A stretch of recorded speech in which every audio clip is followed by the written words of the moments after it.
Eh, kita mo naman yung corruption dito sa atin, hindi nga mahuli-huli. Pagkatapos, itong doktor natin na gustong tumulong sa mahirap, hinuhuli. That's an irony.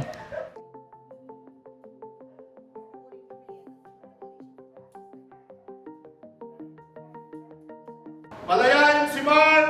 Palayain si Doc Ana! Now na!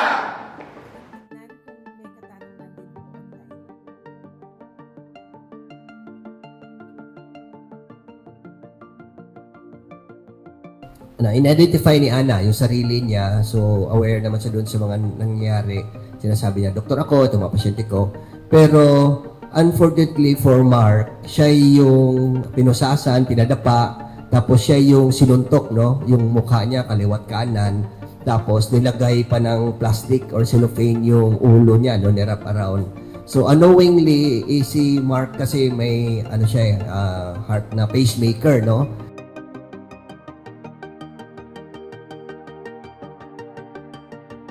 Si Dr. Ana Rasa ay graduate siya ng class 1993 from the UP College of Medicine. Nung nakilala ko siya ay kasalukuyang nasa Community Medicine Development Foundation. Isa sa mga nagtayo ng pagsama, ito ay isang samahan ng mga estudyanteng medikal na pumupunta sa mga iba't ibang lugar para makatulong sa ating mga, lalo na sa ating mga mahihirap ng mga kababayan. Simula't mula pa, talagang malapit na ang kanyang puso para makapaglingkod sa mas nangangailangan.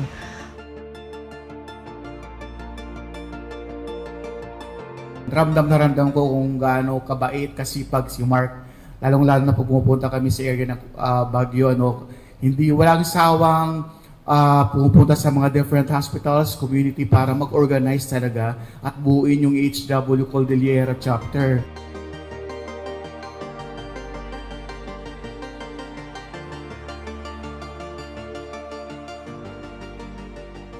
So pumunta siya sa Cordillera. She actually taught at the St. Louis University first, sa College of Medicine. Tapos, she became one of the officers of our program in the Cordillera, sa chest corps. And, syempre, siya ay nag-train ng napakaraming community health workers at saka mga among farmers, no? At saka indigenous people. She was not only a doctor, she was an environmentalist. Na kasama siya dun sa Saved Abra River in 2004. When she went abroad, I think at the People's Health Movement, pinakita niya na kung paano kailangan nilang isalba yung Abra River sa Cordillera.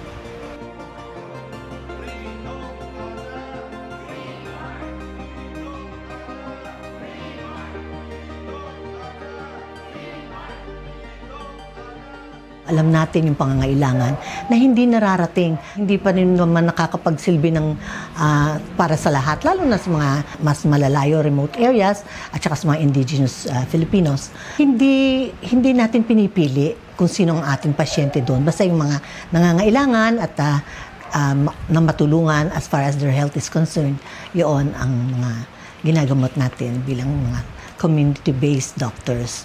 Or mga nurses, marami rin nurses at saka other health professionals. Kailangan mapalaya kaagad si Dr. Ana Rasa at nang siya ay makapaglingkod pa sa ating mga mamamayang Pilipino na nangangailangan ng tulong at ng kanyang paglilingkod.